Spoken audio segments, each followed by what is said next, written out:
aquaponic systems that we have built and which have been running successfully now for 18 months. This is a single bed media-based system. We have 4 of these identical to each other sitting side by side. The fish tanks, which are the black tubs along the front of the grow beds, were purchased from a local hardware store and were relatively cheap. The grow beds and stands are prefabricated and were the most expensive component of these systems. We have used these systems to grow leafy green vegetables and herbs, as well as corn, strawberries, spring onion, tomatoes, snow peas and ornamentals. Goldfish are used in these systems as they are hardy and eat well throughout the year. Goldfish can also cope with the extremes of temperature, which was an important factor for us considering the temperature here can go from -7 degrees in winter to over 40 degrees in summer. Aeration is provided by an air pump attached to an air stone which is placed at the base of the fish tank.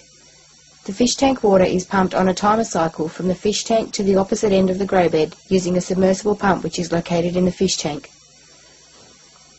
Foam blocks are located at the point where the water enters the grow bed and are used as a basic form of mechanical filtration.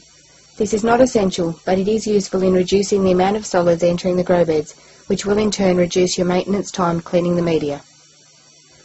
We have used river pebbles as the medium for our systems, but any of the normal hydroponic mediums can be used instead. Seeds are planted directly into the medium. Once the grow bed has been flooded, water is both drained and siphoned back into the fish tank, which fits below the drain.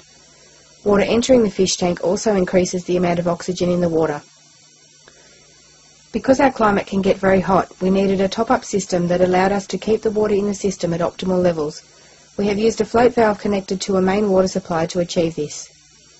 These basic aquaponic systems have worked well for us. They were relatively cheap to build and, as you can see, have given us healthy organic food to eat over a long period of time.